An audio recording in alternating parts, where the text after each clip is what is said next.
자, 이번 시간은 제가 또 오늘 또 일정이 좀 정신이 없어갖고 일단 저기 애정 소설 좀 하고 여러분 좀 한 말씀 듣고 마치는 걸로 할게요. 애정 소설. 여러분 교재를 어디를 펴시냐면 118페이지를 펴보세요.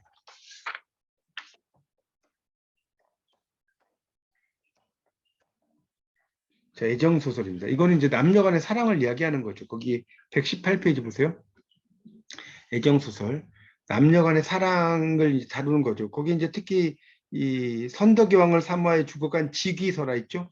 직위라는 사람이 선덕여왕을 사모했는데 선덕여왕이 이제 자기의 어떤 그러니까 그 금으로 된 어떤 팔찌 같은 걸 주니까 그걸 품고 있다가 심장에 불이 나가지고 죽어버렸다. 뭐 그런 이야기예요. 이 직위설화라는 게. 또 혼백과 치천이 정을 통하는 게 또 쌍여분설하거든요.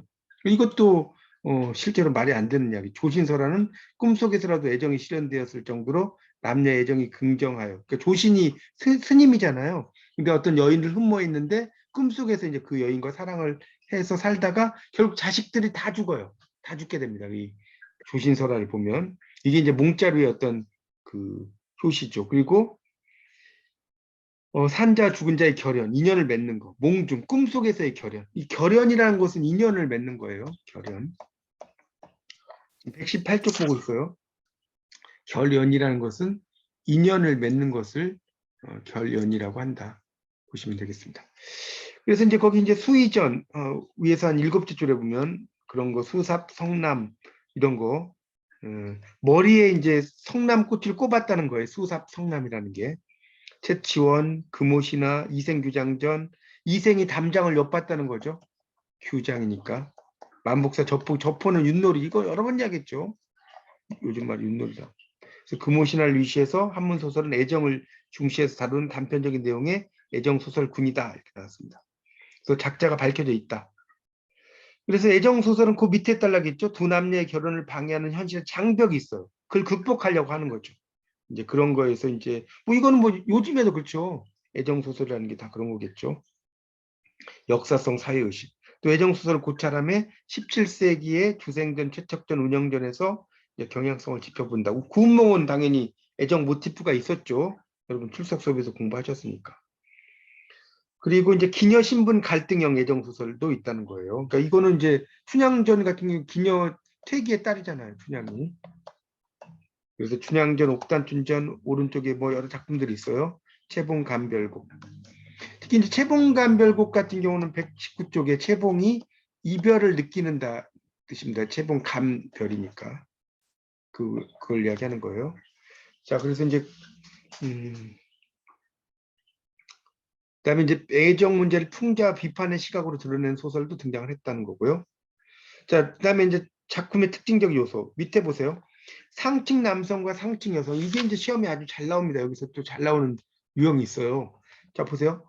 1번 상층 남성과 상층 여성 숙창전, 수경낭자전, 백학선전, 양산백전, 권용선전 이렇게 됩니다. 그렇죠? 그래서 이제 이런 게 상층 남성과 상층 여성 둘 다 상층이에요. 상층 남. 그러니까 이걸 이제 외울 땐 백숙이잖아. 백숙 우리 무슨 백숙 하잖아요. 백숙 여름에 삼계탕. 그다음에 양권이죠. 양권. 그러니까 뭐 이걸 여러분이 이제 그 외우시려면 뭐 저는 막 그렇게 외웠어요. 옛날에 공부할 때 이야기를 만드는 거예요. 권양이 백숙을 만든다. 뭐 이런 식으로 이렇게 만들면 권용선전, 양산백전, 백학선전, 수경낭자전, 숙향전 이런 거. 뭐 이런 식으로 그러면 이제 상층 남성과 상층 여성의 그 뭡니까 이야기가 아닌 것은 해놓고 120쪽 보세요. 2번 상층의 남성과 하층의 여성이 있죠. 여기서 하나를 집어넣어요. 이 시험 문제 단골 메뉴예요. 또는 상층의 남성과 하층의 여성의 이야기가 아닌 것은 해놓고 여기서 3개 쓰고 요 앞에서 하나 넣고 그게 나오니까 이것만 여러분이 상상으로 이 상상의 상층 여성과 상층 남성이잖아요. 그러니까 권양이 백숙을 만든다고 그러니까 뭐 말이 안 되지만 이렇게 이야기를 만드는 거예요. 상상한다. 이렇게 하면 상상이니까 상상이잖아요. 물론 이제 한자가 그 윗상자는 아니지만 이해가요? 이렇게 하나 이야기를 만드시라고요. 그러면 이 문제는 뭐 무조건 맞는 거죠. 권양이 백숙을 만든다고 상상한다. 좀 말이 안 되더라도 그렇게 이야기를 좀 만들어 보세요. 그래서 이제 거기도 보면 뭐 나오죠. 이성과 마고의 집을 찾아 부모 몰래 결혼했다. 뭐 몽중 여성과 결혼해서 하늘로 올라갔다. 백학선전도 수학하러 가는 도중에 조은아와 결혼했다. 또 이것도 소저라는 게 아가씨란 뜻이에요. 샤오지에라고 하거든요. 중국어로 소저라는 게. 중국 영화 보면 되게 많이 나옵니다. 이 소저라는 말이. 이제 우리가 꾸냥이라고도 하죠. 중국어에서. 근데 꾸냥이라고 하는데 아가씨란 뜻이 아가씨. 샤오지에. 이런 뜻입니다. 물론 이제 가끔은 이제 샤오지에가 좀 젊은 부인을 의미하기도 해요. 근데 이제 보통은 샤오지에 아가씨죠. 소저. 그래서 이제 여기 보면 이런 경우에는 결혼, 이별, 재회 과정을 통해 남녀 주인공의 차이에 의한 결연이라는 것. 자기 스스로 초월적 질서의 개입이 제시되는 양상을 보인다. 그다음에 정기적 낭만성, 무남 동료, 또 승상. 그러니까 되게 여자가 좀 높은 사람의 딸이죠. 그런 경우가 있어.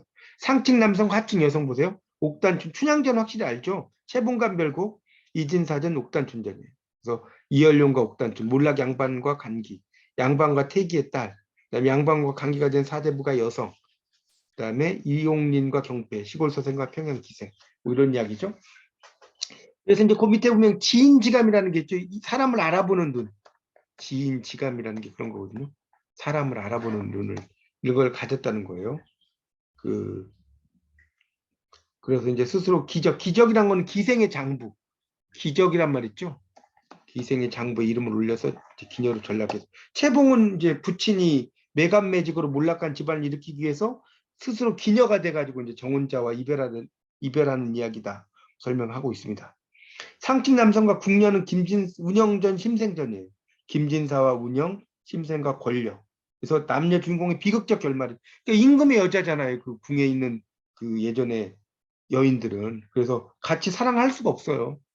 그래서 궁녀란 위치는 신분의 고하를 막론하고 궁궐 밖의 남성과 사랑을 성취할 수 없기 때문에 비극적 파국을 예비할 수밖에 없다고 할 수 있다. 이런 말 나오고 있습니다.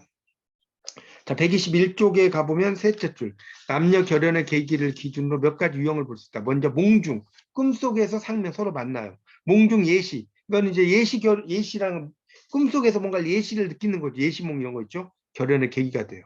숙향전에서 이선은 꿈의 부처의 안내로 왕모의 잔치에 갔다가 이선의 곁눈질에 부끄러워 진주를 떨어뜨린 선녀를 만나고 숙향만 연모하게 되고, 숙향은 노새를 타고 오는 소년이 꿈의 요지에서 진주를 집어가던 신선임을 알고 그를 연모하게 된다. 또 수경낭자전 백성군도 서당에서 독서하다가 조는 사이 꿈속에서 선녀 수경을 만나 사랑을 속삭이고 연모하다가 병들어 죽었는데 수경이 현몽한 약속대로 찾아가서 뭐 인연을 맺는다든가 뭐 이런 이야기들이 상당히 많아요. 뭐 이걸 다 제가 읽을 수 없는데 이런 거 읽어보세요. 읽어보면 뭐 경치를 감상하다가 춘향을 만나는 이야기부터 시작해가지고요. 또 122쪽 넘기면 두 번째 달라 궁중에서 상면에서 결연하는 거 운영전이죠. 그런 이야기도 있죠. 여기 보면 그 무미건조한 궁중 생활의 염증을 느껴오던 대군의 식객으로 궁중에 들어온 소년 유생 김진사의 시중을 들다가 그의 제모에 마음에 끌려 사무에 오던 중 벽틈으로 사랑의 시를 전한 모험이 성취되어 생명을 바치는 연인이 되었다. 이런 이야기. 자, 이제 실제로는 주생전과 채책전이 나와요. 그래서 이 주생전은 권필이의 작품이라고 할 수가 있습니다. 역관에서 여기 나오죠. 봄의 송도에 갔다가 역관에서 그 주인공 주생을 만나 필담으로 그의 행적을 듣고 돌아와서 서술한 이야기입니다. 밑에 보면 이제 명나라 때 주희라는 청년이 전당에 살다가 아버지를 따라 촉지로 가서 태학에 다니면서 과거를 봐 실패해요. 그래서 이제 장사하러 가죠. 그러다가 처녀 배도를 만나 사랑을 해요. 노승상 부인의 총애를 받아 드나든 걸 본 주생은 몰래 배도를 따라갔다가 승상의 딸 선아의 미모에 혹해서 연정을 품어요. 승상 부인은 배도로부터 주생의 탁월한 학식을 듣고 주생을 아들 구경의 스승으로 청했죠. 주성은 배도의 주생은 집에서 구경을 가르쳐요. 그러나 선애에 대한 연정을 참지 못해서 왕래의 불편을 핑계로 승상댁에 들어가서 이 구경을 가르치면서 이제 선아와 미련에 빠진다는 거죠. 이를 알아차린 배도가 원망하자 배도의 집으로 돌아왔으나 배도에 대한 사랑은 식어 있었다. 배도는 사랑을 잃고 피로하다가 괴로워하다가 죽었다. 구경도 병들어 죽죠. 주생은 의지할 곳이 없어 전당을 차리고 수천리 밖에서 선아를 그리워하던 중에 친척의 장로인의 도움으로 선아와 혼인이 성립이 되어서 혼례를 올리기로 한다. 그러나 임진왜란이 일어났죠. 주생은 종군서기로 징발되어 선하에게 알리지도 못하고 송경까지 왔으나 득병, 병을 얻었다는 거죠. 종군하지 못하고 송경에 있다가 서술자를 만나서 그간의 사정을 이야기한 사랑 이야기죠. 그거를 이제 자기가 받아 쓰는 형식으로 썼다는 게 바로 주생전입니다. 비극적인 사랑. 거기 이 123쪽이 나왔죠. 그래서 이제 현실감을 가지고는 있지만 상당히 비극적인 내용의 사랑이라는 것이 쭉 나오고 있어요. 다른 건 넘어가고요. 그 밑으로 내려가면 이 작품에서 거기 123쪽에 밑에서 한 7째 줄 정도 쭉 올라가 보세요. 123페이지. 밑에서 7째 줄 정도 쭉 올라가면 이런 말이 있죠. 이 작품에서 주목할 것은 신분적 이념적 모순의 실체, 현실의 장벽을 전란이라는 매개를 통해 제시하려는 의도가 확인된다는 점이다. 그러니까 신분적 이념적 모순의 실체, 현실의 장벽이 전란, 전쟁이죠. 전란이라는 것이 이제 그 뭡니까? 소외된 인물형이 겪는 삶의 질곡이라는 거죠. 그렇죠? 힘든 상황.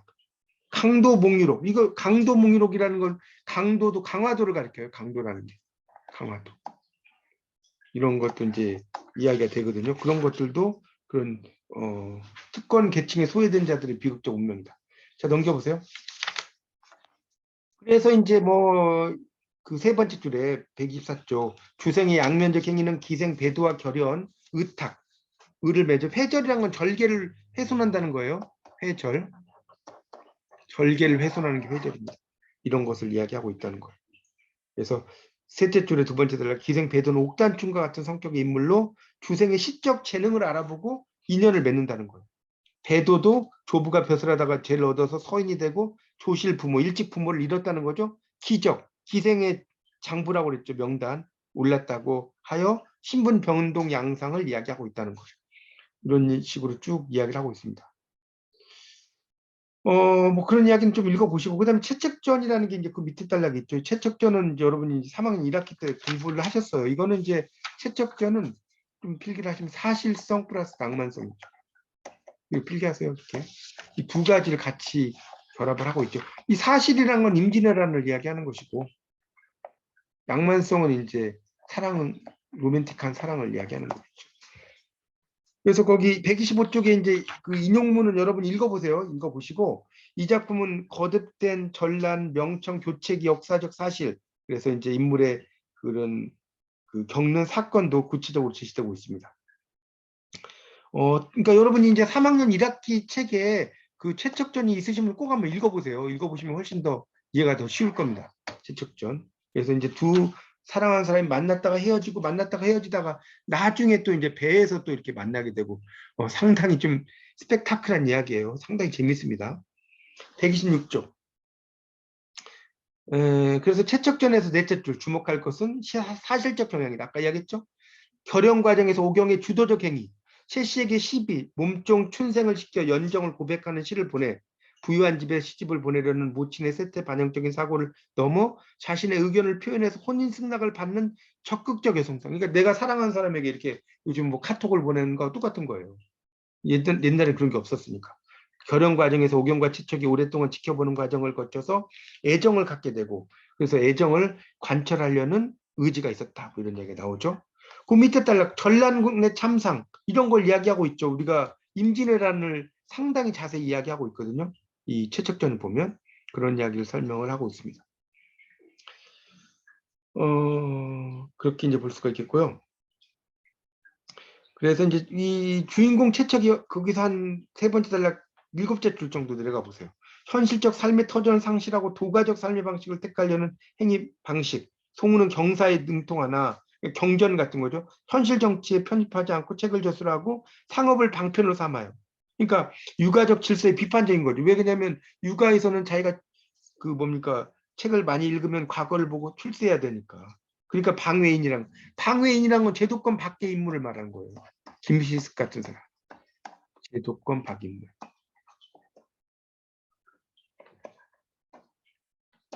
방외인.